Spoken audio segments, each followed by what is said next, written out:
Hey guys, tonight we begin with the bizarre slow-motion collapse into death of Henry VIII, the Tudor titan whose life was filled with wives, wars, and very questionable decisions involving axes. So before you get comfortable, take a moment to like the video and subscribe, but only if you genuinely enjoy what I do here.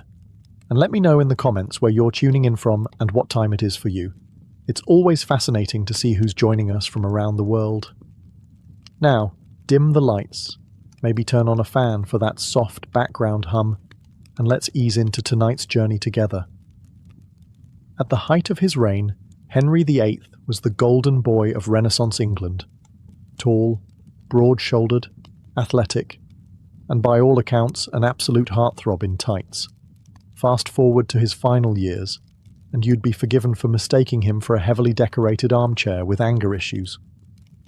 By the 1540s, Henry had entered what historians politely call his decline.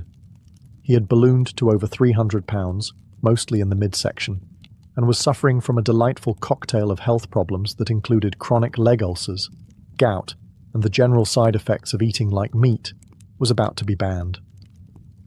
His transformation from prince to pudding was so dramatic, it deserves its own Greek tragedy, with gravy. This wasn't just your standard royal overindulgence. Henry was in pain. A lot of it. Every joint ached. His ulcerated legs throbbed constantly and smelled like something you wouldn't serve even at a 14th century tavern. He couldn't climb stairs, ride a horse, or even walk unaided. His once magnificent codpiece now served mainly as a barrier between him and reality. And yet, the image of the glorious king had to be maintained. Portraits continued to depict him as virile and broad-shouldered, with eyes that said, "I'm full of divine purpose," and not, "I've been sitting in this chair so long my armour has fused to it." His tailors struggled to keep up. One report claims that his last suit of armour required a waist measurement of 54 inches. And that's being generous. Behind the velvet and jewels, he was rotting, slowly, publicly, and with a considerable budget.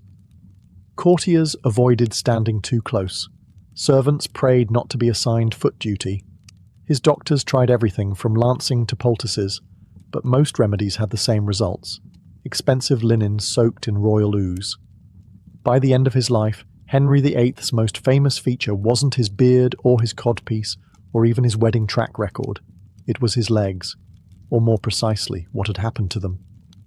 What began as minor injuries from a jousting accident in his 30s developed into what can only be described as royal horror. His legs became plagued by chronic ulcers, deep, festering wounds that refused to heal and constantly leaked fluid. Imagine trying to run a kingdom while sitting on top of a pair of infected meat sacks.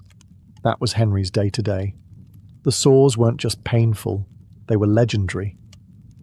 Visitors commented on the smell from across the room. Ambassadors dreaded court audiences, not because of politics, but because they didn't want to breathe near his ankles. It said the ulcers were so deep you could see bone.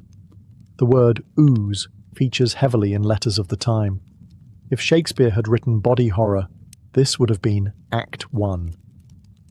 Naturally, the best medical minds of the 16th century were brought in, which is another way of saying they slapped herbs on it and hoped for divine intervention. Treatments included poultices made of honey, rose oil, and whatever else sounded vaguely church-approved. They also tried cauterization. Yes, burning the wounds closed, which Henry did not enjoy, understandably. And then there was the lancing. Oh, the lancing. A daily ritual of draining the wounds with blades and cloths. Imagine being a physician who has to show up every morning and say, "Good morning, Your Majesty, I'm here to stab your legs again." There's a reason so many court doctors died young, probably of trauma. The ulcers also made it nearly impossible for Henry to exercise, which, combined with his famously rich diet, created a feedback loop of decline. More weight meant more pressure on the wounds. More pressure meant more pain. More pain meant more mood swings. And more mood swings meant someone nearby was probably getting fired, exiled, or worse, remarried. If you've ever wondered what would happen if a man tried to eat his way into sainthood, or out of reality, then look no further than Henry VIII's daily menu. His meals weren't just excessive. They were borderline weaponized. Breakfast alone could involve several eggs, hunks of beef, white bread soaked in ale, and possibly a roasted partridge just to get the digestion going. Fruit and vegetables? Not unless they were used as decoration or accidentally fell onto the roast. The Tudor court equated meat with masculinity. The more flesh on your plate, the more divine your rule. And Henry, bless him, took that as a personal challenge. Roasted swan, venison, lamb, eel pies, game birds, all coated in gravy, sauce, or symbolic meaning. If it once breathed, he ate it. If it didn't, it was probably used to thicken something that did. His favourite indulgence? Red wine. Gallons of it. Daily. Water was for peasants and washing out wounds, not for kings. By the end, his body was likely 60% Cabernet. Now, let's talk portion size. His meals were prepared in enormous quantities, not just for him, but for an entire royal household of taste testers, servers, musicians, and whatever groupie was in favour that week. But even factoring in the entourage, Henry ate like every meal might be interrupted by death. Spoiler. One eventually was. This high-fat, low-vegetable, high-gout diet naturally took its toll. Aside from the infamous ulcers, his digestion was known to be volatile. Royal physicians regularly noted his bloating, discomfort, and, let's say, audible distress. You could probably time your pocket watch to one of his post-feast groans echoing through Whitehall. And still, Henry refused to change. By the final years of his reign, he could barely chew with his rotting teeth, but he still insisted on massive portions. At banquets, food had to be pre-cut so he wouldn't tire himself. Even lifting a turkey leg was becoming an aerobic activity. There comes a point in every overindulgent monarch's life when gravity wins. For Henry VIII, that moment arrived sometime in his mid-40s, though it didn't knock politely. It arrived with a full marching band of gout, obesity, and increasingly irritated ulcers. By then, Henry had grown so large and immobile that his body required logistical planning. Gone were the glory days of jousting tournaments and athletic struts around court. Now getting him out of bed involved multiple attendants, pulleys, and something akin to emotional bribery. He didn't walk so much as was moved. Royal engineers reportedly designed a mechanical chair, something between a reinforced wheelchair and a throne on training wheels, to transport him through his palaces. His armour was custom-fitted not for battle, but to support the sheer bulk of royal volume. You could have lost a courtier inside one of his sleeves. Mounting a horse? Forget it. They had to build a hoist system, yes, a literal crane for kings, just to lift him into the saddle. And even then, the horse likely re-evaluated its career choices. Exercise, once considered noble, had become mythical. His only form of movement was turning to yell at someone, and even that required effort. His doctors encouraged gentle motion, like walking a few steps per day. But Henry preferred political executions over physical exertion. It burned fewer calories, but did wonders for morale. This physical decline wasn't just inconvenient, it was dangerous. Inactivity worsened everything. His circulation, his mood, his already hostile digestive system. And when you're a monarch, your health becomes everyone's problem. Entire days were scheduled around how far he could be rolled. Even court ceremonies had to be shortened. State functions were planned to keep the king seated for as long as possible. If the throne room had hosted a treadmill, it would have been purely symbolic, or used to power a spit roast. Yet no one dared say it aloud, that the most powerful man in England was quite literally weighed down by his own choices. Of all the indignities that accompany royal decay, few are as memorable, or as difficult to politely ignore, as smell. And Henry VIII, in his final years, had an aroma that reportedly arrived before he did. Now, body odour wasn't exactly rare in Tudor England. This was a time when bathing was more theory than practice. Perfume was considered healthcare, and the most effective deodorant was standing downwind. But even by 16th century standards, Henry's scent was remarkable. The culprit? His infamous leg ulcers. These weren't just minor wounds. They were cavernous, festering, constantly draining infections wrapped in silk stockings and denial. The royal physicians did what they could: honey dressings, herbal compresses, repeated lancing. But there's only so much you can do when the king's lower limbs are threatening to declare independence. The result was a lingering, acrid stench that haunted palace corridors. Courtiers were known to subtly back away mid-conversation. Ambassadors reportedly endured meetings while holding perfumed cloths to their faces, the Renaissance equivalent of tactical air support. And then there was the matter of his general hygiene. With movement nearly impossible and pain constant, regular bathing fell off the schedule. Instead, Henry relied on powders, oils, and layers upon layers of rich fabrics designed to absorb shame. He essentially mummified himself in velvet and linen, hoping no one would notice what was rotting underneath. Spoiler, they noticed. Even his own clothing was sacrificed. It's said his garments had to be burned after use, not washed, a fitting metaphor for how much of his dignity was now considered disposable.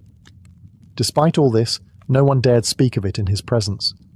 If you so much as wrinkled your nose in the wrong direction, you might find yourself reassigned to the Tower of London, or worse, tasked with changing his bandages. And yes, that was an actual job. Historians don't know their names, but we all owe them a moment of silence. It's hard enough being a monarch. It's harder still when you're in constant pain, oozing from multiple orifices, and slowly sinking into your own furniture. By the end of his reign, Henry VIII wasn't just physically immobile, he was emotionally volatile. One minute, he was weeping over his dead wife Jane Seymour's memory. The next, he was accusing someone of treason for blinking too loudly. His court lived in a constant state of psychological whiplash. Servants learned to interpret the tilt of his eyebrows the way sailors read clouds before a storm. He's frowning. That's either constipation or war. Of course, Henry hadn't always been like this. Earlier in life, he'd been charismatic, intelligent, even playful. But as the ulcers deepened, so did the mood swings. The Henry of old had been replaced by something more unpredictable, a king whose primary foreign policy tool was rage.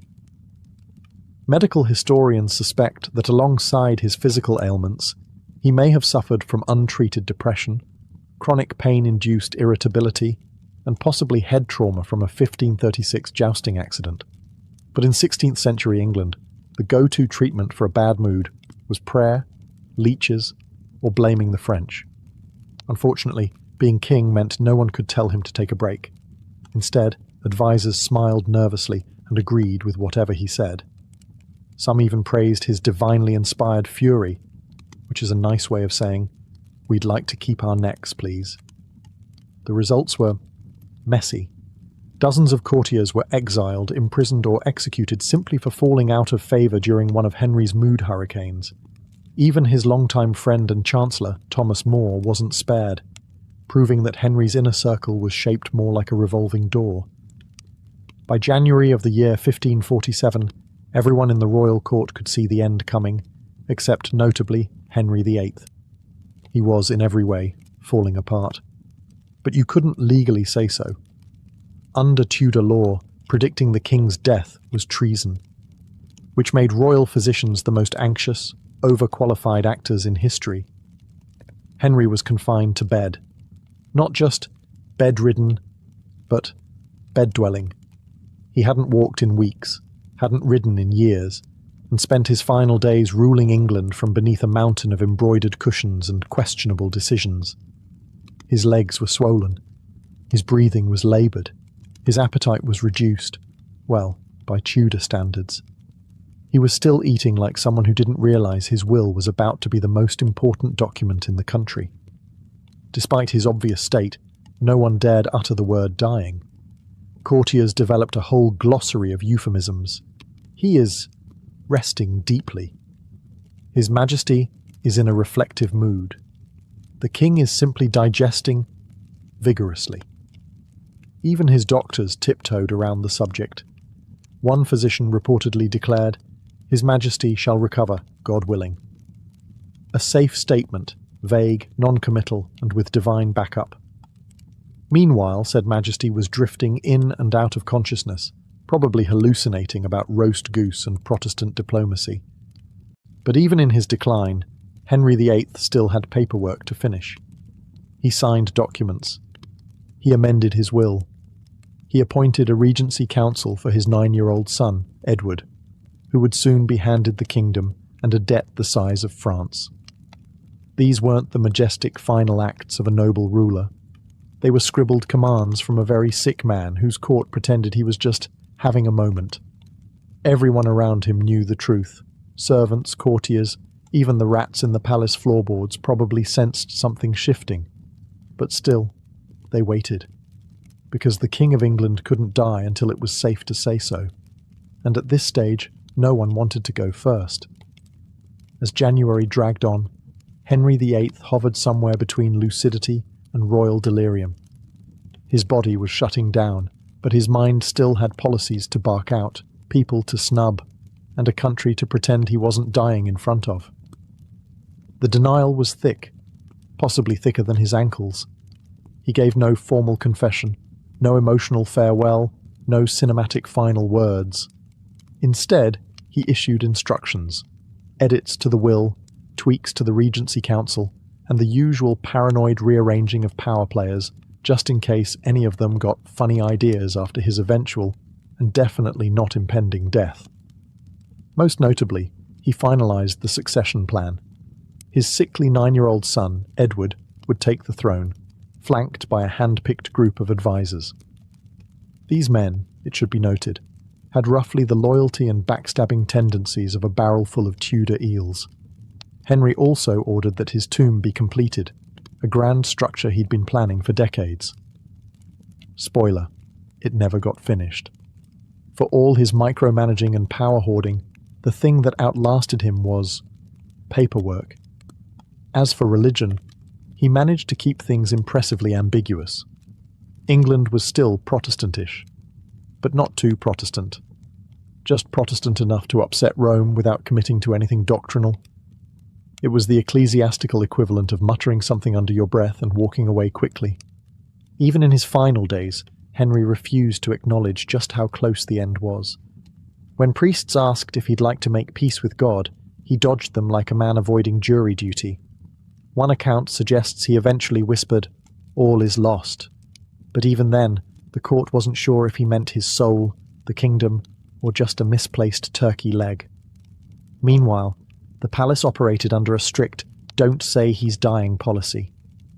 If anyone was caught using phrases like "last rites" or "funeral preparations," they were swiftly removed, not for disrespect, but for ruining the illusion that England's most powerful monarch wasn't dissolving in his own bed.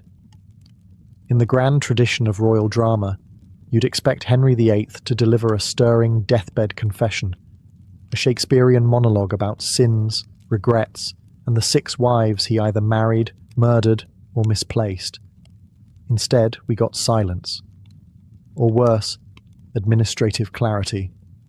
There were priests at his bedside, yes, but they were mostly ornamental. Henry, who had rebranded the entire Church of England just so he could annul a marriage and flirt with theology on his own terms, was suddenly very quiet about his spiritual affairs. No dramatic plea for forgiveness. No humble repentance.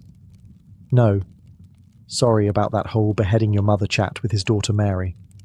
Perhaps he thought he had nothing to confess.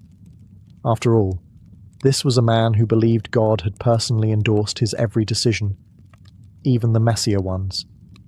From his point of view, he hadn't failed morally. He had just been chronically misunderstood by papists and wives with annoying survival instincts. According to one report, Archbishop Thomas Cranmer arrived in time to ask if the king still trusted in Christ. Henry VIII, barely conscious, supposedly squeezed his hand, a gesture open to interpretation. Was it affirmation? Was it muscle spasm? Was he simply annoyed the Archbishop hadn't brought wine? That squeeze would be the closest thing he ever gave to a final confession. For a man obsessed with control, it's telling that his final hours were filled not with reflection, but with paperwork, delegation, and vague gestures at spiritual matters. While other kings died repenting, Henry died reallocating. And while he had once described himself as the supreme head on earth of the Church of England, he now faced death with no more ceremony than a nod and a hand twitch. Divine authority apparently did not include an exit interview. But maybe that was the most Henry way to go. No apologies, no weeping monks, just the slow, steady decline of a man who always preferred the sound of his own laws to the echo of his conscience. And so passed Henry VIII, with no dramatic final words, no poetic closure, and absolutely no indication that he thought anything had gone wrong. When Henry VIII finally stopped breathing on January 28, 1547, the room didn't erupt into mourning or solemn proclamations.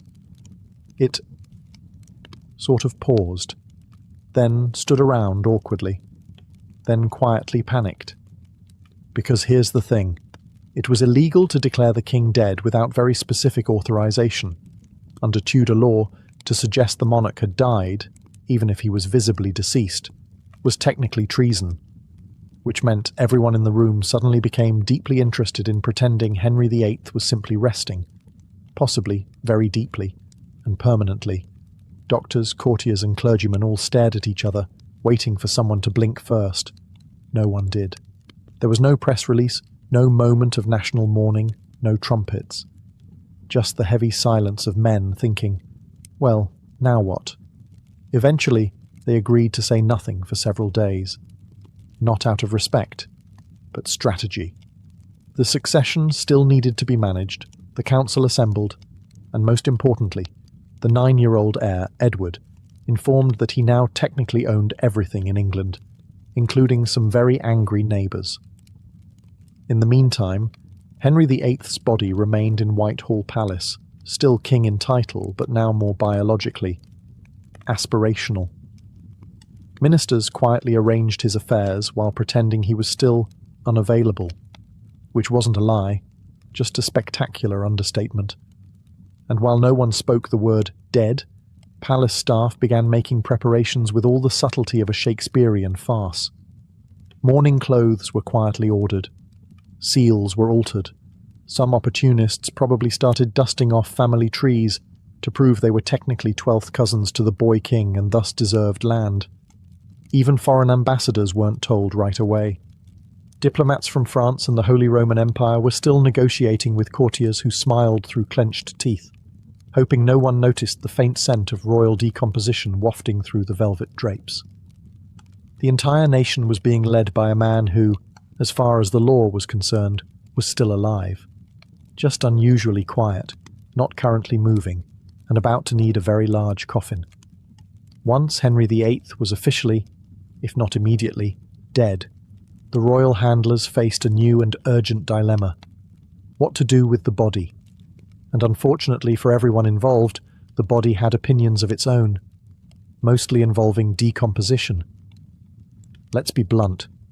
The man was enormous. He weighed somewhere north of 300 pounds, and not a trim, symmetrical 300, more of a melting noble pudding shape. His body was riddled with infections, ulcers, and years of aggressive Tudor eating.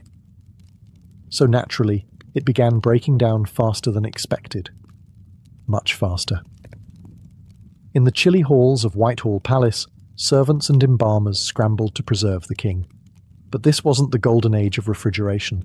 Embalming methods were rudimentary, consisting of stuffing the corpse with spices and wrapping it in layers of cloth like a royal lasagna. The hope was that cinnamon and cloves would overpower the scent of decay. Spoiler, they didn't. Despite their best efforts, the body began to leak, slowly at first, then alarmingly. A mixture of bodily fluids seeped through the coffin, causing discomfort, confusion, and eventually widespread nausea. It got so bad that during the funeral procession to Windsor, the coffin reportedly emitted a dark stain and smell so potent that it startled the horses, and, in one now infamous account, attracted stray dogs. Yes, dogs. Licking the drippings from the former head of the Church of England, which is probably not how he imagined his legacy being honoured. To make matters worse, the coffin had been sealed hastily. Royal urgency overrode craftsmanship. It swelled from internal gases and, allegedly, cracked, The Tudor version of Tupperware, it was not. Everyone involved tried to keep a straight face. Mourning nobles walked beside the oozing coffin with the dignity of people pretending they couldn't smell anything. And no one, absolutely no one, brought it up in conversation afterward. It's not every day a monarch's corpse makes headlines centuries later for the way it malfunctioned. But then again, Henry VIII was never one to do things quietly. Not in life, and certainly not in death. As the funeral procession moved toward Windsor Castle, the sealed wooden coffin carrying the late king rumbled ominously. Now you'd think transporting the body of England's most iconic monarch would involve some kind of dignified marble-lined container, or at the very least, one that didn't behave like an overripe meat barrel. But alas, haste and biology conspired to make this final journey unforgettable, for all the wrong reasons. The coffin began to leak, not metaphorically, literally. Despite efforts to embalm the body, the combination of heat, internal gases, poor sealing, and sheer mass caused the coffin to sweat. And by sweat, we mean ooze. Contemporary chroniclers describe a black putrid fluid leaking from the base of the coffin during a stopover at Sion Abbey, the kind of detail you don't soon forget, even if you desperately wish you could. It gets worse. One popular, if possibly apocryphal, account claims dogs were seen licking the fluid beneath the coffin. Imagine it, a royal procession halted in solemn silence, mourning nobles dressed in black, all while a couple of opportunistic hounds enthusiastically sample what is, by all accounts, the king. Tudor England had many rituals, but canine consumption was not supposed to be part of state funerals. And yet, no one said a word. The show had to go on. The coffin was cleaned as discreetly as possible. Everyone resumed walking, eyes forward, mouths shut, noses offended. This wasn't just an embarrassing leak. It became legend, a dark little parable whispered through the centuries. To some, it was divine retribution for Henry's cruelty. To others, it was a grim punchline to a lifetime of excess. Either way, Henry VIII had managed to do what few monarchs can claim: ruin a funeral with nothing but his presence. There's something deliciously poetic, or brutally ironic, about where Henry VIII ended up. Not in Westminster Abbey with the other great kings, not in some towering mausoleum of Tudor marble. No, the man who broke with the Catholic Church, who dissolved monasteries, and who declared himself the supreme head of the Church of England, was buried in a humble vault beneath the floor of St. George's Chapel, almost like an afterthought. He was placed next to his true love, Jane Seymour, the one wife who gave him a male heir and died before she could disappoint him. And that's it. No towering monument, no golden tomb. Just a slab on the floor that, for over a century, didn't even bear his name. It was only in the Victorian era that someone added an inscription. Until then, Henry VIII was resting in unmarked anonymity, just a few feet beneath tourists' boots and royal ceremonies. Here lies the man who once thundered across Europe with papal bulls in one hand and a turkey leg in the other. The man who decapitated 2 wives, dismantled centuries of religious tradition, and rewrote the spiritual map of England, now buried like a moderately successful merchant. The irony is rich, and yet somehow appropriate.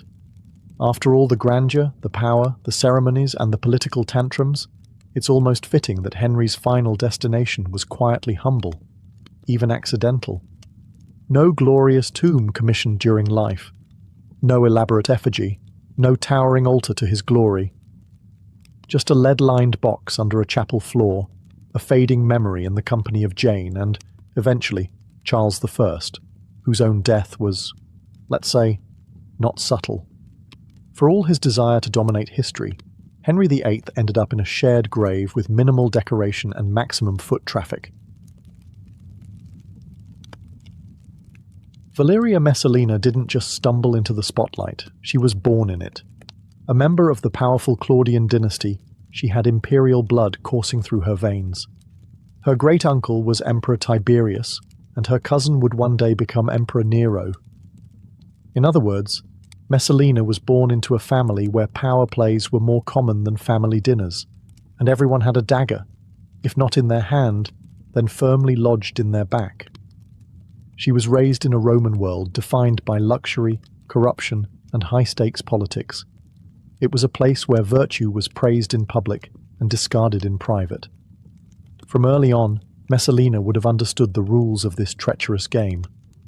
Loyalty was a currency, appearances were everything, and a well-timed affair or alliance could be the difference between exile and elevation.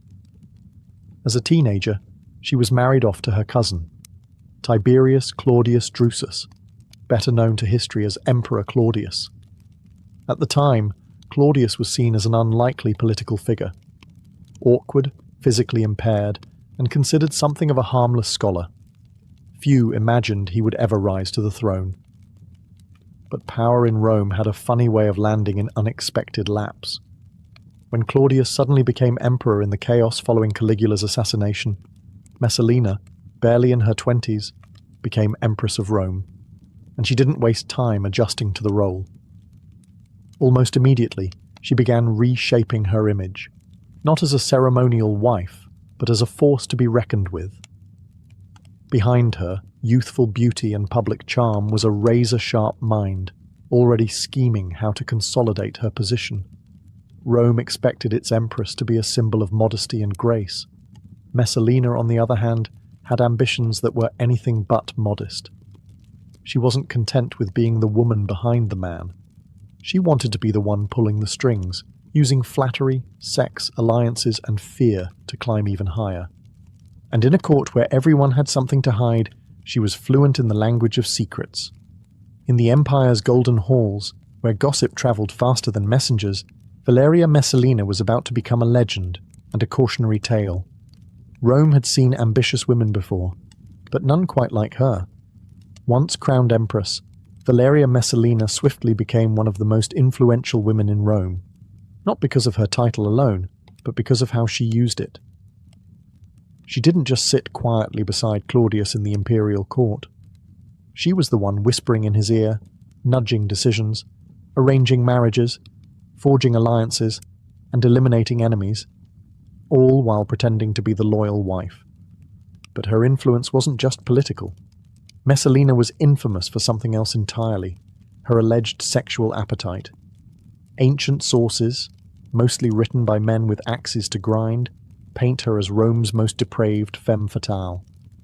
Tacitus, Suetonius, and Juvenal all gleefully described how she supposedly snuck out of the palace at night to work incognito in brothels, competing with prostitutes and returning before dawn. Whether these tales were fact or slander, one thing is clear: Messalina's reputation was unlike any other empress before or since. Behind every rumour was a strategy. Her lovers weren't always chosen for pleasure. Many were powerful men, senators, equestrians, noble heirs. Messalina used intimacy the way other politicians used bribes. Sleep with her, and you might find yourself promoted. Cross her, and you might find yourself mysteriously exiled, or worse. Claudius, meanwhile, remained either blissfully unaware or willfully ignorant. His reign was full of distractions, administrative reforms, political infighting, and his own insecurities as an underestimated ruler. Some historians suggest that Messalina manipulated Claudius by playing the role of the innocent wife, concerned, devoted, protective. Others think he simply didn't want to know.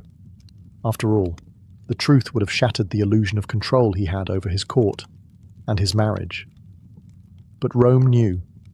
The whispers in the forums, the jokes in the bathhouses, the snide comments from rival nobles. Messalina's escapades were legendary, and while her name became synonymous with excess and lust, she still held an iron grip on power. That contradiction, scandalous yet untouchable, made her even more dangerous. She blurred the line between seduction and politics, turning her body into a weapon and her bedroom into a war room. Rome's elite either feared her or fell for her, sometimes both. Still, as with all unchecked power, the walls would not hold forever, and the higher Messalina climbed, the more unstable the empire beneath her feet became. Messalina's reign as empress wasn't just defined by scandal. it was also a masterclass in manipulation. She understood the game of Roman politics intimately and played it with terrifying efficiency. Her targets weren't always her lovers. More often they were threats, rivals, critics, or anyone who dared to challenge her position as the imperial queenmaker. And she was ruthless. One of her favorite tactics was the false accusation. With Claudius often distracted or passive, Messalina could orchestrate the downfall of anyone by simply whispering a well-placed lie. She accused powerful senators of conspiracy, wives of adultery, and noblewomen of insolence. Many ended up exiled, executed, or forced to take their own lives. Their crime? Being inconvenient. She didn't operate alone. Messalina had allies, corrupt freedmen, informants, and sycophantic magistrates who owed their positions to her favor. These cronies helped carry out her purges, blackmailed the vulnerable, and ensured that her enemies were destroyed before they could react. Claudius, ever the detached ruler, often signed their death warrants without realizing he was removing loyal men who might have warned him of the storm building at his doorstep. Her most notorious manipulation, though, was deeply personal. When Claudius married Messalina, he was in his 50s and she was in her early 20s. That age gap created a power dynamic ripe for exploitation. She weaponized her youth, charm, and beauty to maintain a facade of domestic loyalty. Claudius, known for being affectionate with her in public, believed he had a devoted wife, but in private, Messalina used that trust like a dagger behind his back. She also secured her position by bearing Claudius a son, Britannicus. That made her not just empress, but mother to the imperial heir. It was a powerful shield, one that discouraged even the boldest of Claudius's advisors from speaking ill of her. Who would dare insult the mother of Rome's future? But the web she wove was tightening. The number of enemies she made was growing. Even her allies, fat on imperial spoils, started whispering about her recklessness. A court built on blackmail and fear can only last so long before it turns on itself. Messalina didn't notice, or refused to notice, that her empire of secrets was beginning to rot from within. And the people she had crushed on her way up? They were waiting, quietly, patiently. In the cutthroat theatre of Roman power, no queen sits unchallenged for long. Messalina's enemies were numerous, but one of the most dangerous threats to her position wasn't a scheming senator or a bitter noblewoman, it was a freedwoman named Narcissus. And he wasn't alone.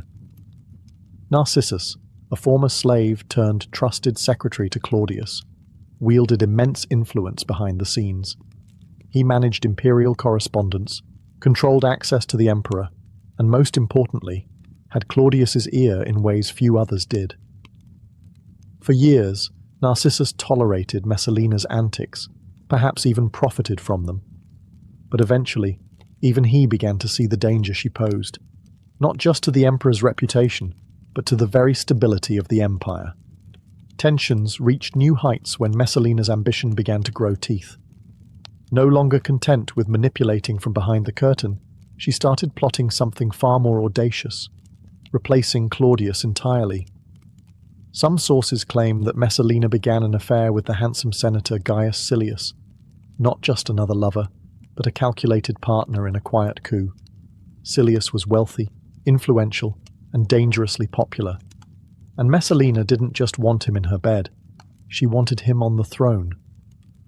According to the ancient historian Tacitus, Messalina even went so far as to marry Silius in a public ceremony, while Claudius was still emperor.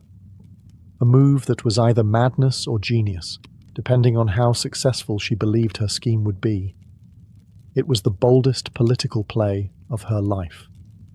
But it was also the one that would break her. When Narcissus learned of the marriage, he was stunned. He knew Claudius to be slow to act, but even he couldn't ignore a betrayal of this scale. Narcissus had two options: report it and risk being ignored, or take matters into his own hands. He chose the latter. With speed and secrecy, Narcissus set a trap. He gathered evidence, alerted the Praetorian Guard, and prepared a case so damning that even Claudius couldn't look the other way. The imperial court was about to implode. The empress who had ruled with whispers, lust, and lies had finally made a misstep too grand to conceal. And now, the knives she once turned on others were being sharpened against her. The rival had returned, and this time he was coming for her crown. For years, Claudius had been underestimated, not just by Rome, but by his own wife. Seen as weak, bookish, and easily manipulated, he was the perfect husband for a scheming empress like Messalina. But betrayal on this scale, an alleged marriage to another man, was too massive to ignore, even for Claudius. When Narcissus finally approached the emperor with the damning news, Claudius's initial reaction was disbelief. His beloved wife, the mother of his son, had married another man, in broad daylight. Narcissus didn't just tell him, he showed him. Documents, witnesses, the ceremony itself. The emperor was stunned, and finally, furious. This was no longer palace gossip. This was treason. Claudius, long thought too slow-witted to rule, acted with uncharacteristic decisiveness. With Narcissus as his guide, he handed emergency powers to the freedman and instructed him to clean house. The Praetorian Guard, Rome's elite soldiers, was mobilized not to defend Messalina, but to destroy her. While Claudius returned to the palace, silent and pale, Narcissus moved quickly. Gaius Silius, caught mid-celebration, was dragged into the street and executed without trial. His allies, those who had lent support to the coup, or had simply known too much, were rounded up and eliminated in a brutal sweep of political housecleaning. As for Messalina, she didn't run. She didn't hide. In a strange, almost tragic twist, she believed, right until the end, that Claudius would forgive her, that her beauty, her charm, her role as mother of his heir would save her once again. She even fled to the gardens of Lucullus, begging for a chance to speak with him, to explain. But Claudius wasn't listening anymore. The man she had treated like a puppet had finally cut his strings. At first, Claudius hesitated to order her death. Despite everything, he still seemed torn. But Narcissus, fearing that Claudius might waver, acted first. He sent a centurion with a dagger and a message: die with dignity, or be dragged through the forum in disgrace. Messalina, uncharacteristically paralyzed by fear, tried to stall. She took the dagger, but couldn't bring herself to use it. In the end, the centurion had to do it for her. The empress who had controlled Rome with seduction and silence died in a garden, alone, panicked, and powerless. And just like that, the most infamous woman in imperial history was gone. With Messalina dead, the imperial court fell into a cold, uneasy silence. It wasn't just the end of a scandal. It was the erasure of an era. Claudius, publicly stoic, ordered that her name be stricken from official records. Statues were pulled down. Inscriptions were defaced. Documents mentioning her deeds were quietly destroyed or rewritten. Rome was instructed to forget its empress. But how do you forget a woman like Messalina? The city whispered even more now that she was gone. Stories about her final moments circulated like wildfire.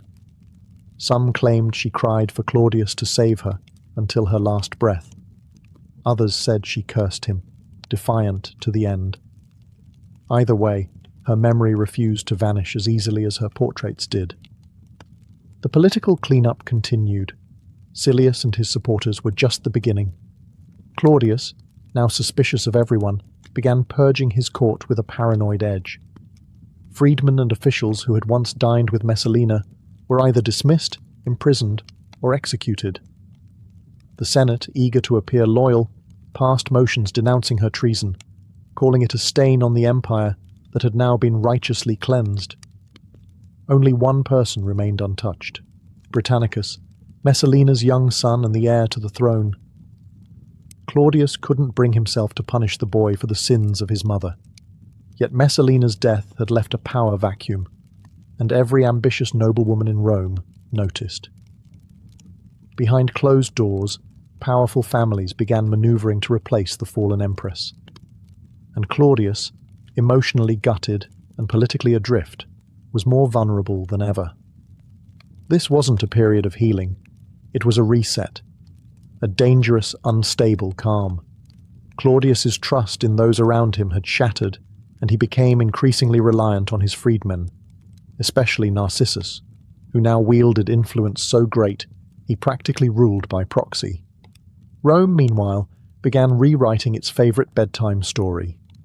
Messalina wasn't just remembered as an adulterous empress. She became a cautionary tale, a byword for female lust and treachery. Her legend, twisted and magnified, became more powerful in death than she ever was in life.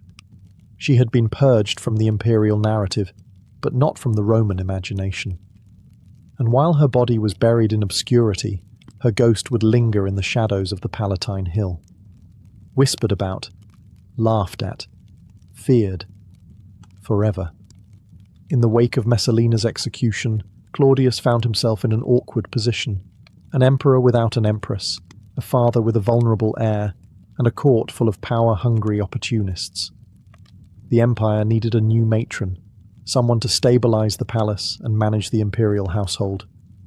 But Claudius, still wounded by betrayal, was reluctant to remarry.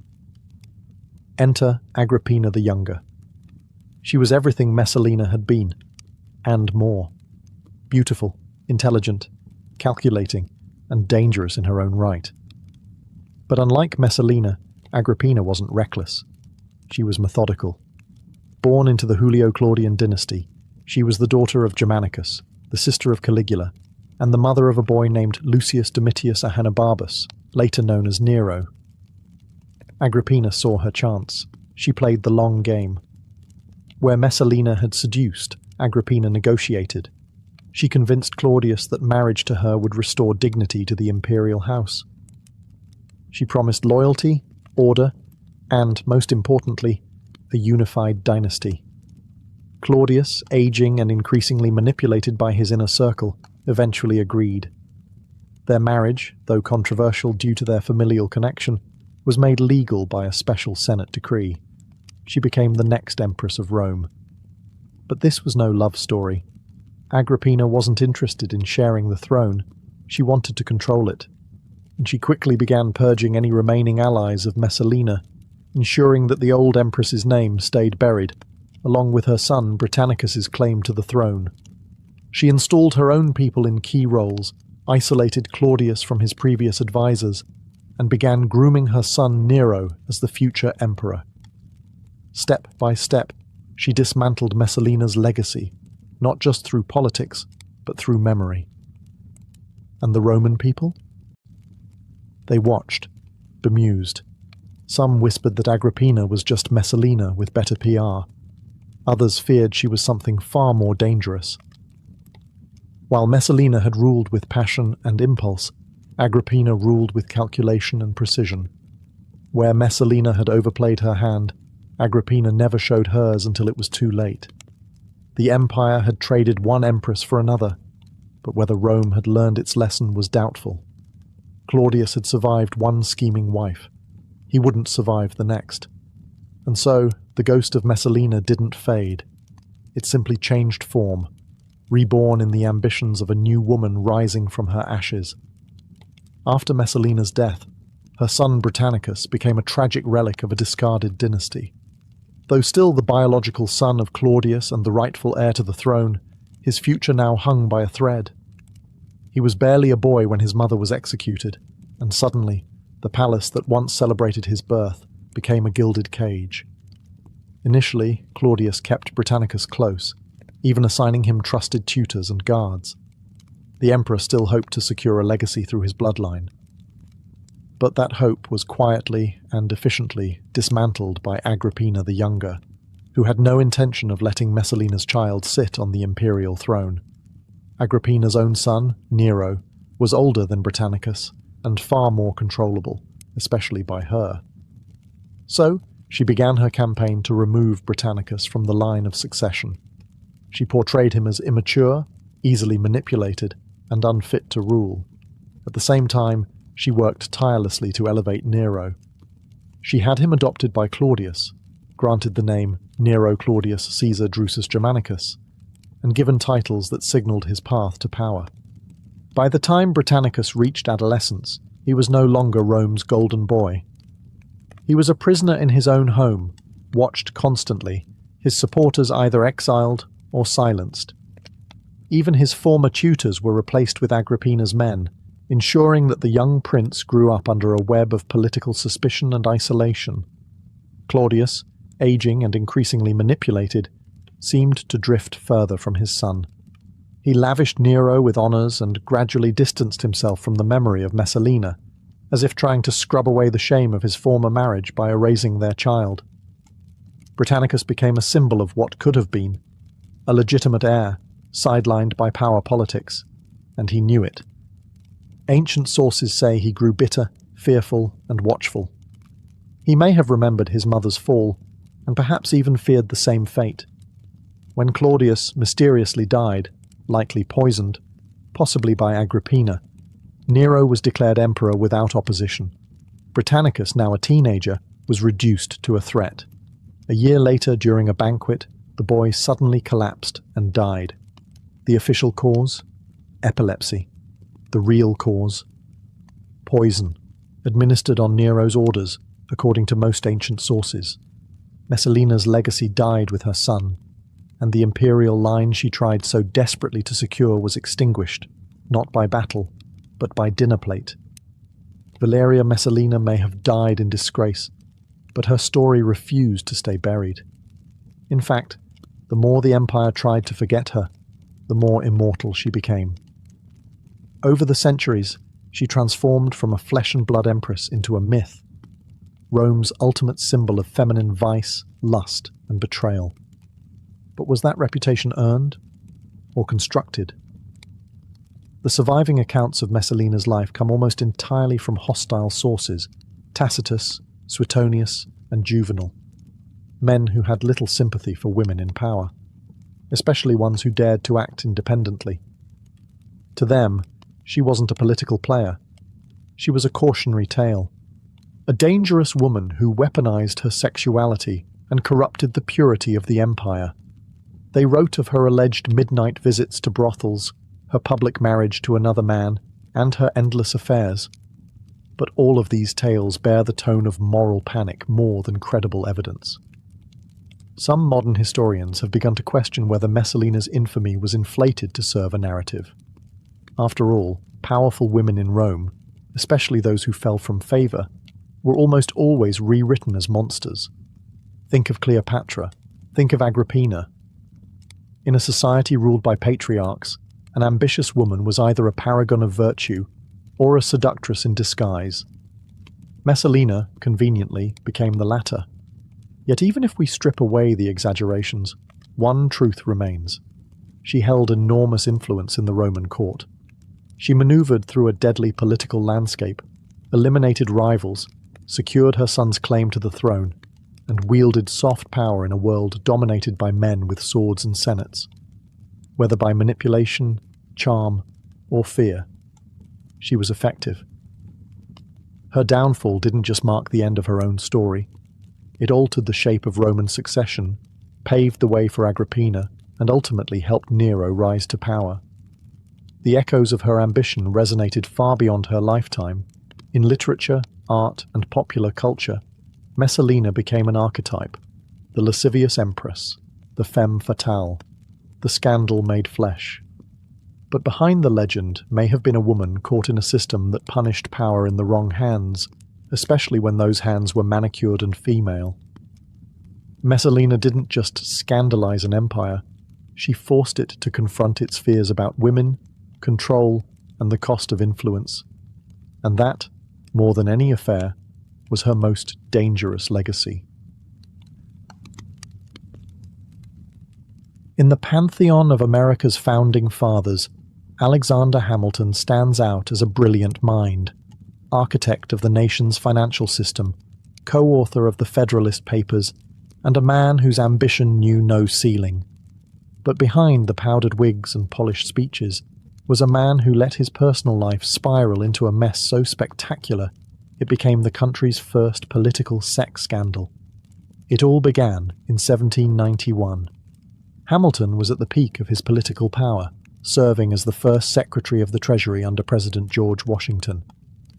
But while he was balancing national debt by day, his nights took a darker turn. One evening, a young woman named Maria Reynolds appeared at his Philadelphia home, claiming her husband had abandoned her and begging for financial help.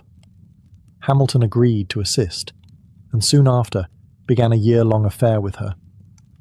The affair wasn't just personal, it became political. Maria's husband, James Reynolds, discovered the relationship and saw an opportunity. Instead of confronting Hamilton with rage, he chose extortion. For over a year, Hamilton paid Reynolds hush money to keep the affair under wraps. But secrets in politics are like cracks in a dam. Eventually, they burst. By 1797, political enemies, chief among them Jeffersonian Republicans, caught wind of the scandal. Rumours began to swirl that Hamilton was not just guilty of adultery, but of financial corruption. The implication? That he had misused government funds to pay off the Reynolds couple. It was a career-destroying allegation. So Hamilton did the unthinkable. He wrote a 95-page confession known as the Reynolds pamphlet, detailing every sordid moment of the affair in shocking, unapologetic clarity. He confessed to sleeping with Maria, to paying her husband, and to his moral failings, while insisting he had never stolen from the Treasury. The fallout was brutal. Federalists were horrified, his reputation plummeted, and his enemies had a field day. Hamilton was humiliated publicly and politically, losing much of his influence in Washington's inner circle. And yet, in typical Hamilton fashion, he went down swinging.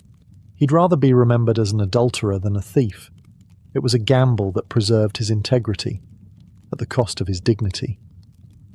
In the end, it wasn't a duel or a debate that first cracked the armour of America's boldest founding father. It was lust, blackmail, and one very detailed pamphlet. Thomas Jefferson is often painted as the idealist behind America's Declaration of Independence, the philosopher-president who championed liberty, democracy, and the pursuit of happiness. But behind the neoclassical architecture of Monticello stood a truth Jefferson never acknowledged publicly, a secret family, born of bondage. Sally Hemings was an enslaved woman at Jefferson's estate. She was also his late wife's half-sister, the daughter of a white slave owner and a biracial enslaved woman. That twisted irony was not lost on historians. Even more complicated? Hemings was only around 14 years old when Jefferson, in his 40s, likely began his relationship with her during his diplomatic stay in Paris. For decades, this relationship was dismissed as rumour. But oral history passed down by Hemings's descendants told a different story, one of intimacy, secrecy, and children. DNA testing conducted in the late 1990s finally confirmed what many had long suspected. Jefferson fathered at least 6 of Hemings's children, 4 of whom lived to adulthood. Jefferson never freed Sally Hemings. However, he did quietly manumit all of her surviving children. They were the only enslaved individuals he ever freed during his lifetime. Some of them ran away, under suspiciously coordinated and overlooked circumstances. Others were officially emancipated in his will. Each of them passed into freedom, looking eerily like their father. Despite overwhelming evidence, Jefferson's defenders long painted him as a man of moral clarity. But the existence of his secret family unravelled the myth. How could the same man who wrote that all men are created equal simultaneously sustain and exploit an institution that denied basic humanity?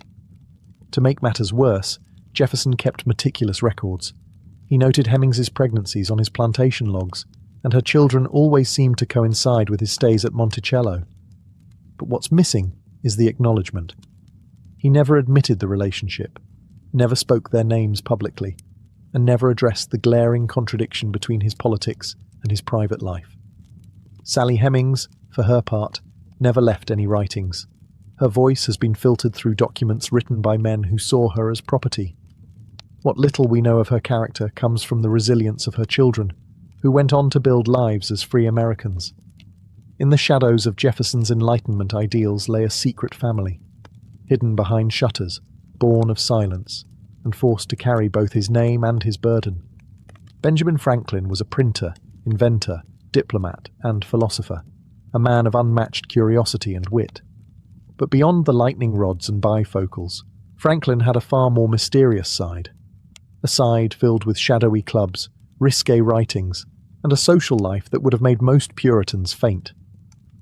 Let's start with the Hellfire Club. While there's debate over how deep Franklin's involvement ran, he spent years in England during the height of its popularity. The Hellfire Club was a secret society known for hedonism, satire, and irreverence toward religion. Their motto? Do what thou wilt. It was less about demonic worship and more about scandalous parties in hidden grottos, where elite men gathered to drink, gamble, and pursue pleasures both intellectual and physical. Franklin had many such associations. In Paris, while serving as the U.S. ambassador, he was famously fond of French salons, intellectual gatherings that often blurred the line between politics and flirtation. French women adored him, and he adored their company. Letters reveal he was no stranger to romantic dalliances, even in his old age. He once admitted that older women made better lovers, famously writing, "They don't yell, they don't tell, and they're grateful as hell." Yes, the same man whose face adorns the $100 bill wrote that. Franklin also had a fascination with secret codes and pseudonyms. He frequently published under fake names, Mrs. Silence Dogood, Polly Baker, Richard Saunders, creating whole fictional personas to explore taboo topics like religion, sex, and hypocrisy. His writing skewered authority and exposed moral contradictions. But it also hinted at his deeper interests in libertine philosophy and alternative forms of thought. Then there were his personal relationships. Though married to Deborah Reed, Franklin spent many years away from her in Europe. His letters reveal no evidence of fidelity, and plenty of warmth toward other women. Some historians even speculate that he may have fathered children abroad, though no claims were ever confirmed. What's clear is that Franklin was a man driven by appetite, intellectual and otherwise. He wasn't bound by the rigid morality of his Puritan ancestors. In fact, he seemed to take pleasure in bending the rules, particularly in matters of sex, power, and thought. So while schoolbooks may show us a wise, kite-flying inventor, the real Franklin was far more electric, charged with secrecy, mischief, and late-night enlightenment. George Washington is often remembered as a marble statue of a man, stoic, fearless, and impossibly dignified. But beneath the powdered wig and military posture was a deeply private individual with his own share of contradictions, insecurities, and suppressed emotions. Let's start with something most people don't know. Washington was never particularly eager to lead. Before becoming Commander-in-Chief of the Continental Army, he expressed doubts about his own qualifications. He worried, genuinely, that he didn't have the experience or skill to lead a war against the British Empire. And even once he accepted, he refused a salary, asking instead for expense reimbursement, possibly to avoid the appearance of ambition. He also struggled with image. Washington obsessed over how others perceived him. He destroyed much of his personal correspondence, particularly letters that might tarnish his legacy. This included potentially romantic letters to Sally Fairfax, the wife of one of his friends. Long before Martha, Sally seems to have been the object of Washington's early affections. His letters suggest a deep emotional connection, filled with poetic longing and restrained passion. Speaking of Martha, while their marriage was stable and affectionate, it wasn't romantic in the traditional sense. The two rarely wrote intimate letters, and those that survived show a formal, almost business-like tone. Martha destroyed nearly all of their personal correspondence after his death, suggesting there were emotions, or secrets, she didn't want history to know. Then there was the matter of Washington's temper. While he was known for his cool demeanor, his private aides recorded moments of intense rage, especially when things went poorly in battle. He once hurled his hat to the ground and cursed so furiously that soldiers fell silent in shock. These weren't public outbursts, but they reveal the emotional pressure he lived under while presenting a calm, controlled exterior. Washington also owned hundreds of enslaved people, a fact often glossed over in patriotic portrayals. Though he made a show of moral discomfort with slavery and eventually freed some in his will, he still benefited from forced labor throughout his life. Privately, he maneuvered around Pennsylvania's gradual abolition laws by rotating enslaved workers out of state to prevent their legal emancipation. The father of the nation had private doubts, personal regrets, and moral compromises. His greatness was real, but so were his secrets, and in that complexity lies the humanity history so often airbrushes away. Of all the founding fathers, John Adams may have had the sharpest tongue and the tenderest heart. He was brilliant, argumentative, and sometimes insufferable, but behind his stern New England exterior was a man whose most revealing secrets were written, not spoken. And no one received more of those secrets than his wife, Abigail. Their correspondence is one of the most intimate windows into early American political life, and into a marriage that was unusually modern for its time. While other founders engaged in affairs, disappeared for years, or buried their personal lives under silence, John and Abigail wrote to each other constantly. Over 1,100 letters survive.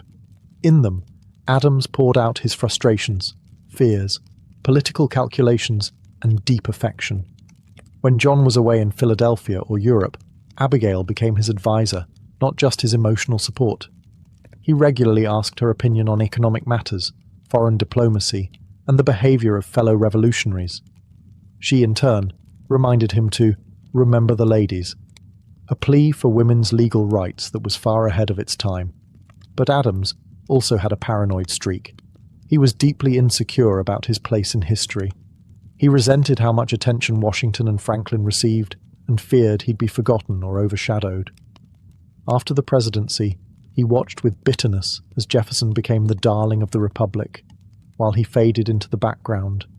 His letters from retirement brim with envy, irritation, and longing for recognition. He also had a famously difficult personality. Adams didn't suffer fools, and in his eyes, most men in government were fools.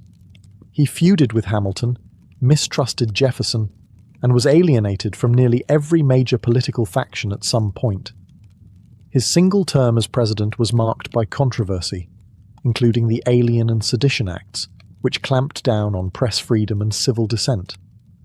Yet for all his flaws, Adams never lost his moral compass. He was the only founding father who refused to own slaves on principle, even when it made him politically unpopular and economically disadvantaged. That quiet, uncompromising integrity never made headlines, but it defined him.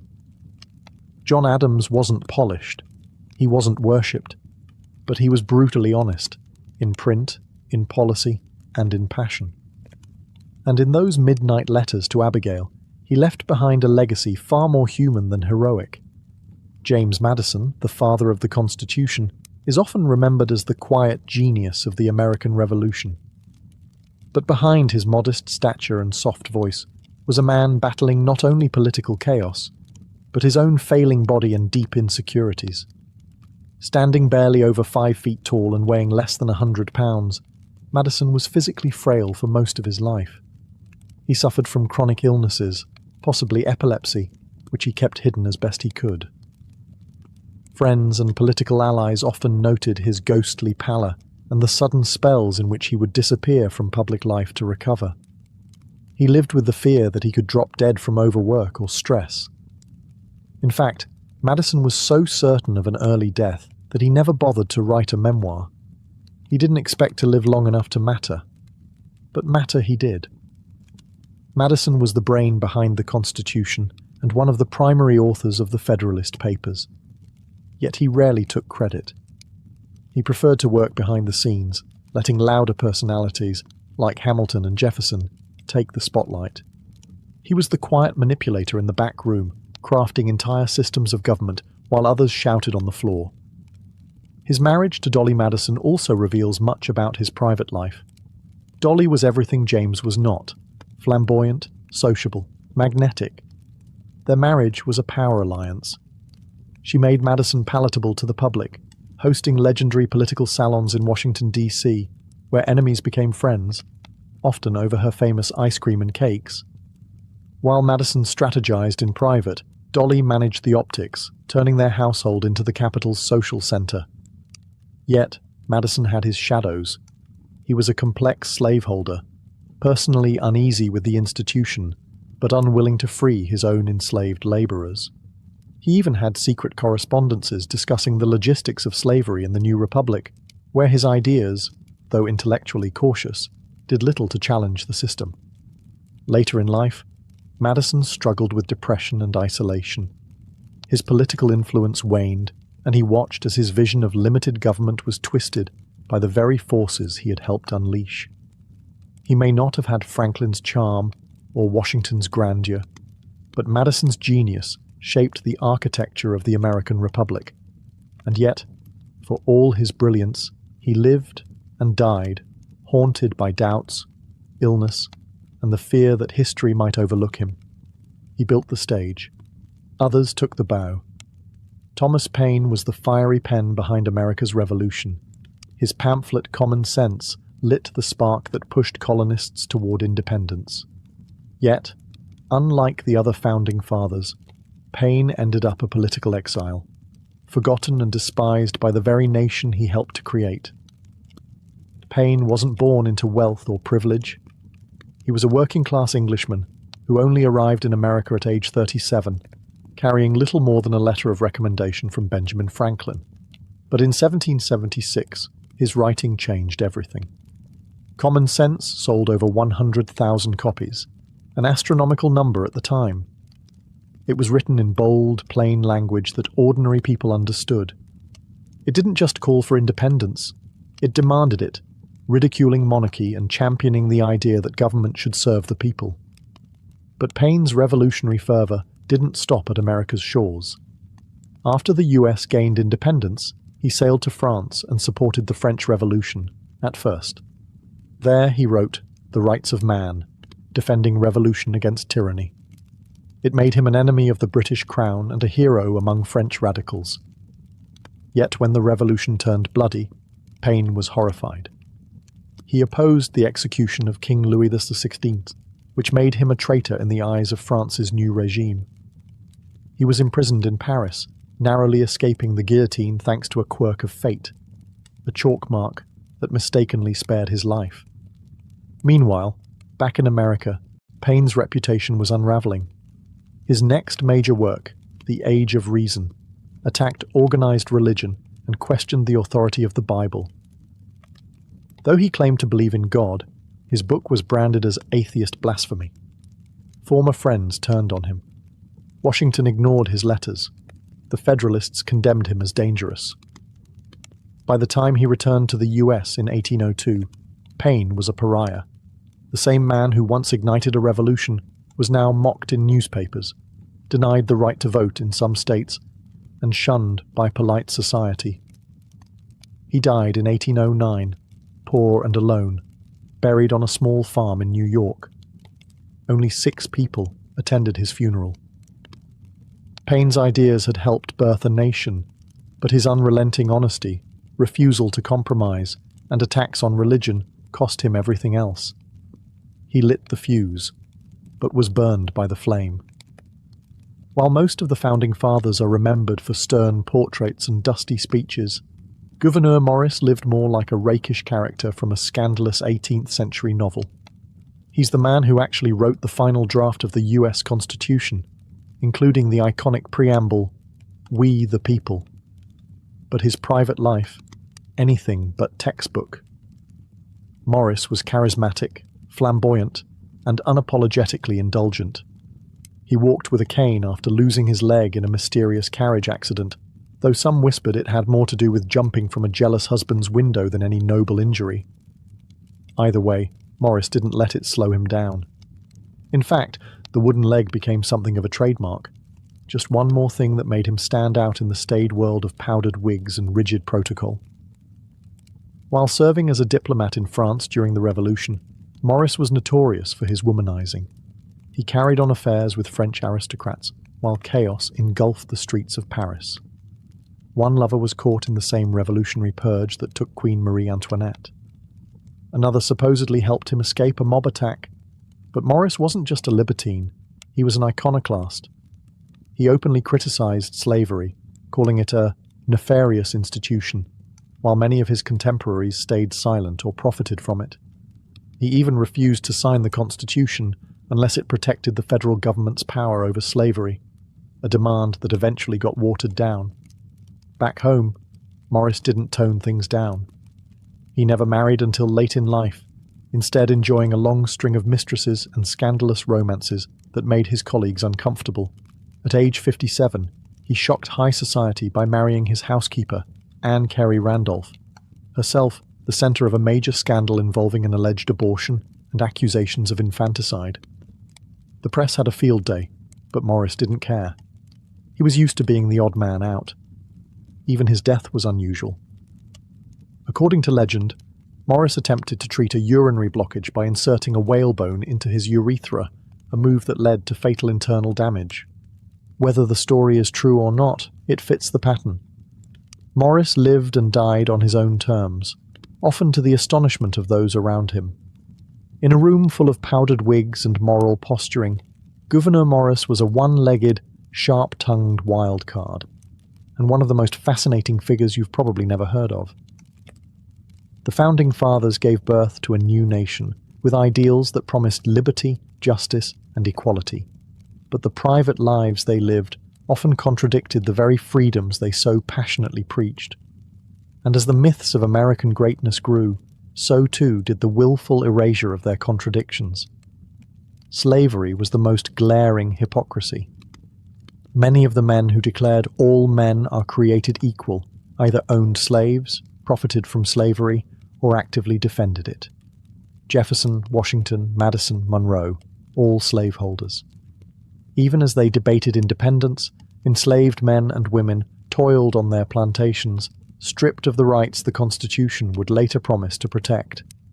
Some, like Franklin and Hamilton, took steps toward abolition, but none dismantled the system that made their world possible. Women were another blind spot. Abigail Adams famously urged her husband to remember the ladies as the laws of the new republic were being shaped. He did not. None of them did. The Constitution excluded women entirely. In their private letters, the founders spoke tenderly of their wives and daughters. But legally, those women had no rights, no vote, no voice. Then there were the moral double standards. Affairs, illegitimate children, secret societies, and whispered scandals filled their private lives. Yet they wrote about virtue, honor, and restraint. They condemned tyranny abroad while preserving inequality at home. They feared monarchy but allowed dynastic wealth and inherited power to flourish in their new republic. Some were aware of the contradictions. Washington agonized over slavery in his final years. Madison wrote at length about the dangers of factionalism, ironically, while building the very political party system he warned against. Others, like Jefferson, seemed capable of compartmentalizing their lives entirely, writing stirring philosophical tracts in the morning and managing enslaved laborers by afternoon. But these flaws don't erase their contributions. They make them human. The Founding Fathers were not gods in togas. They were brilliant, ambitious, flawed men, filled with private weaknesses and public convictions. They built a nation on paradoxes, many of which still haunt America today. Their legacies are not marble statues, but living arguments. Arguments about freedom, power, morality, and who gets to write history. And in their secret lives, tangled in scandal, contradiction, and compromise, we find not just the origins of a country, but the blueprint of its enduring struggles. Napoleon Bonaparte may have ruled empires and orchestrated historic battles, but when it came to love, he was almost embarrassingly vulnerable. Behind the hardened exterior of a military genius was a man completely disarmed by passion, especially when it came to Joséphine de Beauharnais, his first wife and most haunting obsession. Their relationship began as a whirlwind. Joséphine, a charming widow 6 years his senior, captivated the young general completely. After a brief courtship, they married in 1796.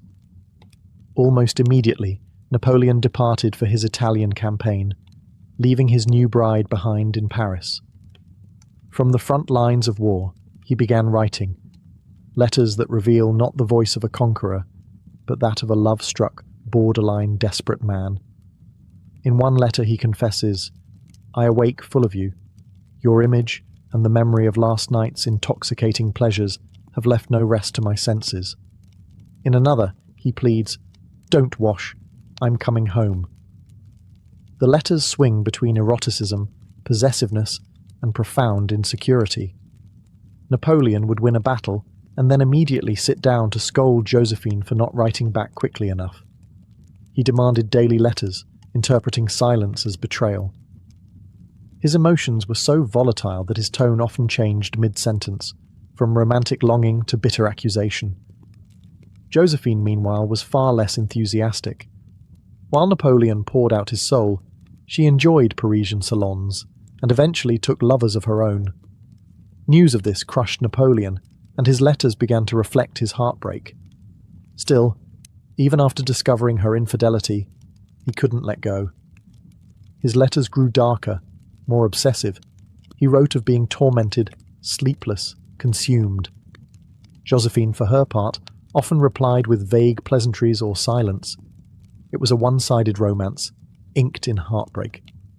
Years later, after divorcing her in 1810 to marry Marie-Louise of Austria for political reasons, Napoleon still carried a torch for Joséphine. Even in exile, he reportedly kept a portrait of her near his bed, and on his deathbed at St. Helena, his last words are said to have included her name. France, the army, head of the army, Joséphine. For all his power, Napoleon couldn't command love. His letters remain not just historic documents, but confessions of a man undone not by enemy fire, but by a woman who never quite loved him back the way he hoped. Frida Kahlo didn't just paint pain, she wrote it. Her love letters to Diego Rivera, the towering Mexican muralist who was both the love of her life and the source of her deepest wounds, are raw, poetic, and soaked in emotional blood. Where others tried to hide their heartbreak, Frida made hers into art, on canvas and on paper. Frida and Diego's relationship was notoriously turbulent. He was 20 years her senior, a larger-than-life figure with a reputation for infidelity. She was the fiery young artist with a spine fused by injury and a heart prone to volcanic eruptions. Together, they were explosive, drawn together by passion, divided by betrayal. Her letters reveal a woman who loved with terrifying intensity. In one, she writes, "Nothing compares to your hands, nothing like the green gold of your eyes. My body is filled with you for days and days." And in another, "I love you more than my own skin." Frida never hid her pain. She bled it out, line by line. She called Diego her frog toad, a loving insult, a nickname that somehow captured both her affection and her frustration. Her letters veer between unconditional love and seething resentment, often within the same paragraph. Even after Diego's affairs, some with Frida's own friends and even her sister, she wrote to him not with detachment, but longing. Her words ask for nothing but presence. "I ask you for violence in the nonsense, and you give me grace, your light, and your warmth." They divorced in 1939. They remarried a year later. Nothing between them was ever stable, but the bond remained unbreakable. Even when they were apart, Frida wrote as if Diego were oxygen. Necessary, maddening, and always just out of reach. Her physical suffering also poured into her letters. After her horrific bus accident, which left her with lifelong pain, Frida described her body as a battlefield, one that Diego could not save, but somehow made bearable. Her vulnerability was total, but it was never weak. In the end, Frida Kahlo's letters are not just about Diego. They're about the war between love and identity, devotion and survival. Through her pain, she found language. Through her longing, she found fire. And in her fire, she burned herself into history. Ludwig van Beethoven, the brooding genius of classical music, left behind some of the most passionate letters ever written, though the identity of the woman who inspired them remains one of history's greatest love mysteries. Known simply as the Immortal Beloved, she exists only in a series of letters never sent, found among Beethoven's belongings after his death in 1827. These letters weren't addressed to a name, no date, no return address, just deep, aching declarations of love that baffle and mesmerize scholars to this day. One begins, "My angel, my all, my very self." Another cries, "Though still in bed, my thoughts go out to you, my immortal beloved. Be calm, love me, today, yesterday. What tearful longing for you, you, my life, my all, farewell. Oh, continue to love me, never misjudge the most faithful heart of your beloved." Beethoven wasn't known for emotional openness. His letters to others were often curt, formal, even hostile. But in these pages, something shatters. He's vulnerable, intimate, and at times, completely unraveled. What's even more haunting is the desperation laced through every word. He wasn't writing from a place of comfort, but of separation. The letters suggest they were apart, perhaps forbidden to be together, caught in circumstances neither could control. He writes of obstacles, of secrecy, of how they cannot be openly united. Scholars have debated the identity of this woman for centuries. The leading candidates include Antoni Brentano, a married aristocrat, Josephine Brunswick, a widowed countess, and Giulietta Guicciardi, a former pupil. Each had deep connections with Beethoven at different times in his life, but none have been confirmed beyond doubt. The puzzle remains incomplete. What is certain is that Beethoven loved deeply, perhaps once, perhaps many times, but this immortal beloved held a singular place in his heart. She was his muse, his torment, his unreachable salvation. And then, silence. The letters were never mailed. Perhaps he never dared. Perhaps he never could. Perhaps she was already gone. For a man who composed symphonies that echoed through the ages, it was his unsent letters, full of human longing and wordless grief, that exposed the quietest notes of his soul. His immortal beloved remains unknown, but through his ink, we hear her name in every tragic chord. Oscar Wilde, the celebrated wit of the Victorian era, known for his sharp quips and decadent prose, also penned one of the most devastating love letters in literary history. It wasn't sweet, it wasn't flirty. It was a 50,000-word epistolary howl from a man whose love had destroyed him. Its name? De Profundis, Latin for from the depths. Wilde wrote it while imprisoned in Reading jail, serving a 2-year sentence for gross indecency due to his homosexual relationship with Lord Alfred Douglas, a young aristocrat known as Bosie. Their love affair had scandalized society, enraged Douglas's powerful father, and led Wilde from salons and champagne to a prison cell. The letter begins with grief, but it quickly transforms into something more harrowing. A confession, an indictment, a meditation on love and suffering. He writes, "You came to me to learn the pleasure of life and the pleasure of art. Perhaps I am chosen to teach you something much more wonderful, the meaning of sorrow and its beauty." Wilde accuses Douglas of vanity, selfishness, and abandonment, but he never stops loving him. That's the torment. Every paragraph of De Profundis swings between bitterness and longing, betrayal and worship. It's not just a breakup letter, it's a requiem for Wilde's former life. Wilde blames himself too, calling his own indulgence and blindness fatal flaws. He reflects on how he tried to mould Bosie into someone deeper, someone worthy of devotion. Instead, he was consumed. The relationship, he admits, led to his public disgrace, his financial ruin, and the erosion of his genius. But De Profundis is more than a record of heartbreak. It's a philosophical treatise born from suffering. Wilde speaks of Christ as the ultimate artist of sorrow, of how pain creates empathy, and of how prison stripped away every illusion he'd built. He writes, "Where there is sorrow, there is holy ground." After his release, Wilde sent the letter to Douglas, but their bond was beyond repair. Wilde died a few years later, penniless and in exile. De Profundis wasn't published in full until after both men were gone. It is not a love letter in the traditional sense, but it is perhaps the most painfully honest one ever written. Not about desire, but about what love takes when it's done giving. Virginia Woolf, the modernist literary giant known for stream-of-consciousness novels and fierce intellect, had a quiet storm simmering beneath her composed exterior. While married to Leonard Woolf, a steady and supportive partner, she fell deeply and unapologetically in love with another woman, Vita Sackville West, a fellow writer, aristocrat, and free spirit. Their relationship defied categorization. It was emotional, intellectual, romantic, and, at times, physical. It began in the 1920s and bloomed through a series of letters that remain some of the most lyrically beautiful expressions of same-sex love in literary history.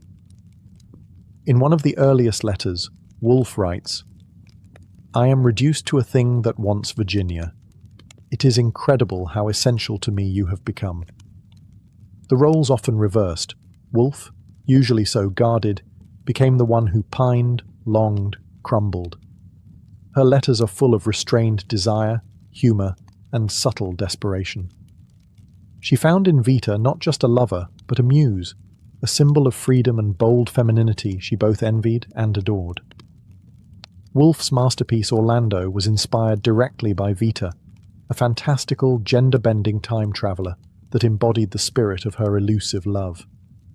It was both a literary experiment and a love letter in disguise. Vita, in return, adored Virginia, though her affections were often scattered. She had other lovers, other intrigues, and her own complicated marriage.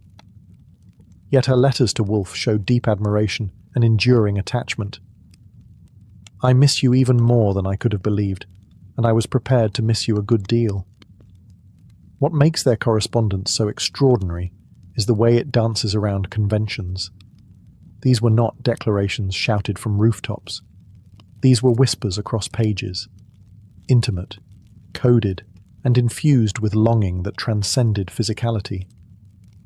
Even after their romantic relationship cooled, they remained close, exchanging letters until Woolf's suicide in 1941.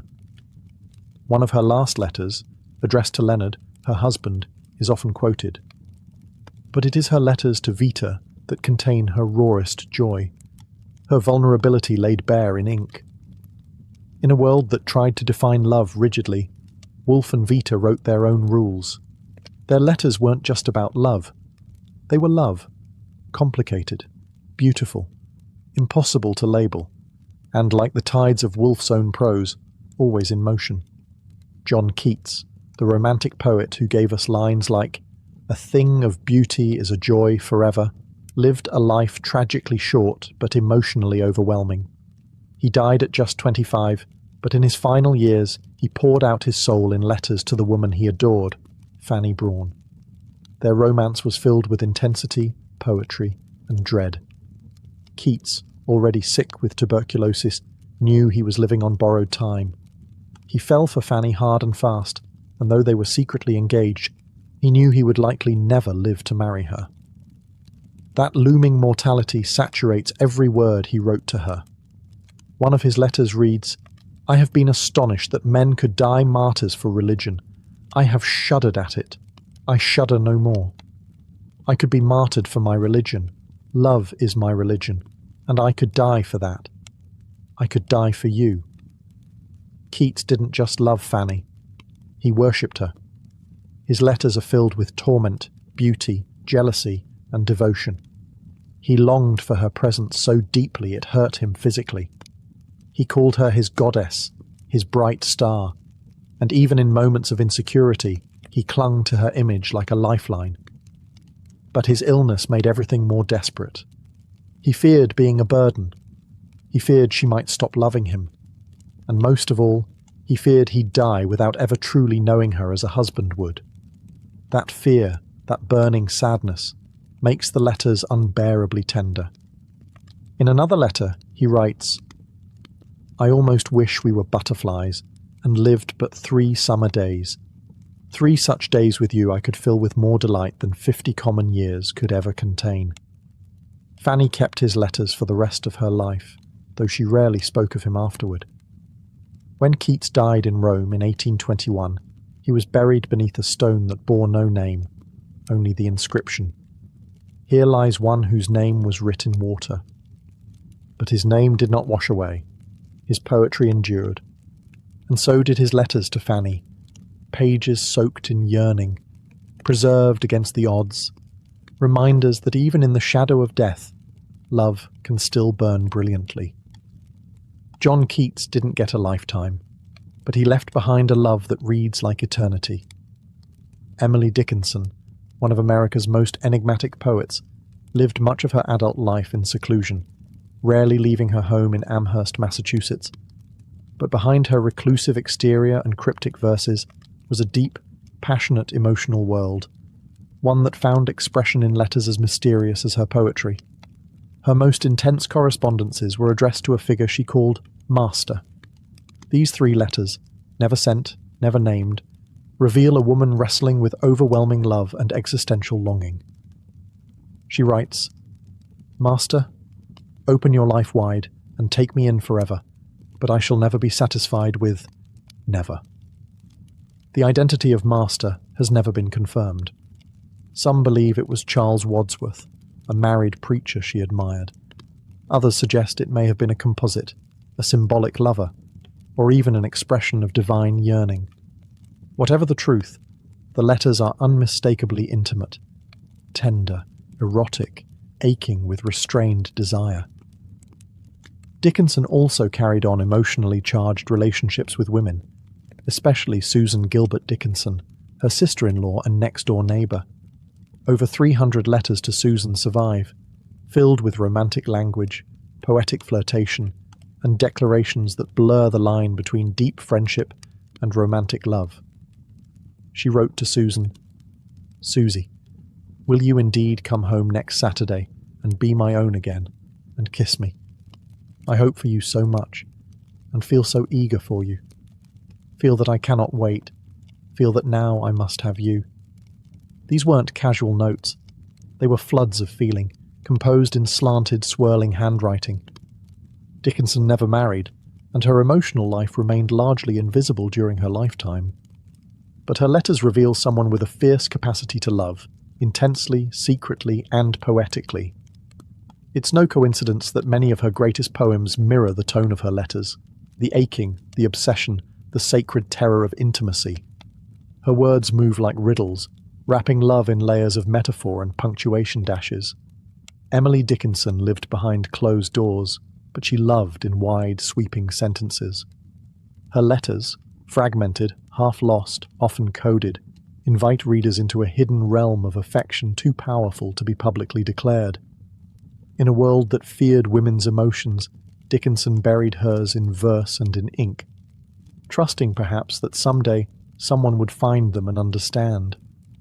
Winston Churchill is often remembered for his unshakable wartime leadership, rousing speeches, and eternal scowl.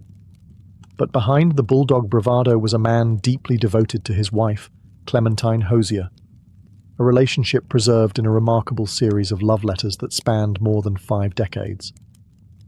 From the moment they met in 1904, Winston was smitten. Their courtship was brief, just 4 months, and the letters began almost immediately. Even as bombs fell and empires crumbled, Churchill took time to write to Clementine. His tone, usually fierce and forceful in public, turned soft and playful in private.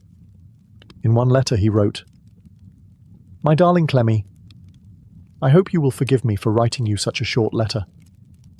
But really, I am so busy running the British Empire, I have scarcely time to keep my head on.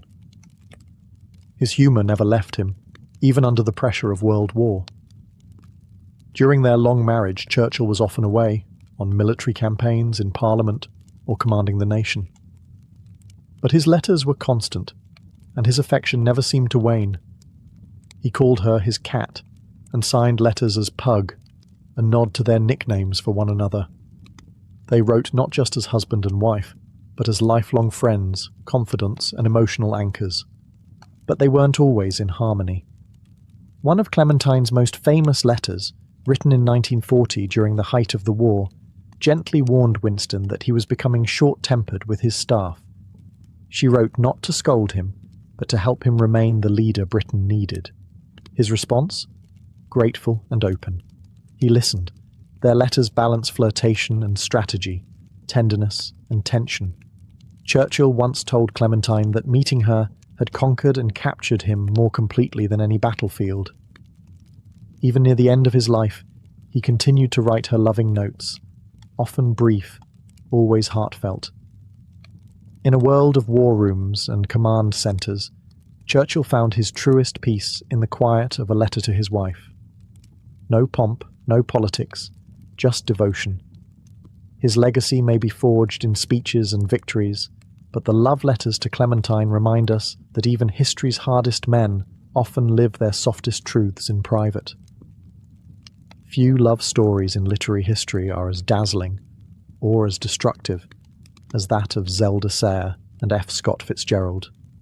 They were the golden couple of the jazz age, sparkling through the roaring 20s with martinis in hand, madness on the horizon, and a pile of love letters trailing behind them like confetti from a broken parade. Their romance began in 1918, when Scott was a young army officer, and Zelda was a wild southern belle with a rebellious streak. He courted her with letters full of ambition, wit, and desperation. "I love you the first moment I saw you, and I'll love you until my last breath." She kept him dangling at first, unsure if his literary dreams would amount to anything. But when his first novel, This Side of Paradise, became a hit in 1920, she agreed to marry him. They were rich, young, famous, and completely unprepared. Their letters reflect a manic love. In one, Zelda wrote, "Scott, my darling, I've just washed my hair and I can't do a thing with it, but I love you madly." Her notes are playful, poetic, flirtatious, and often laced with her own growing instability. Scott's replies were both adoring and possessive. He admired her beauty and spirit, but feared her independence. When Zelda tried to write, dance, or express herself artistically, he often dismissed her, insisting there could only be one writer in the family. That tension bled into their letters, affection tangled with control. As the years passed, their glittering lifestyles spiraled into alcoholism, financial ruin, and mutual resentment.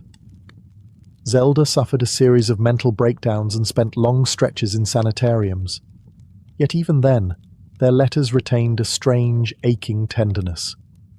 From an asylum, Zelda once wrote, "I've tried so many ways of writing to you. I've tried to tell you how much I believe in you. But words aren't right. They just aren't." Scott died in 1940, thinking himself a failure. Zelda perished in a fire at her hospital 8 years later.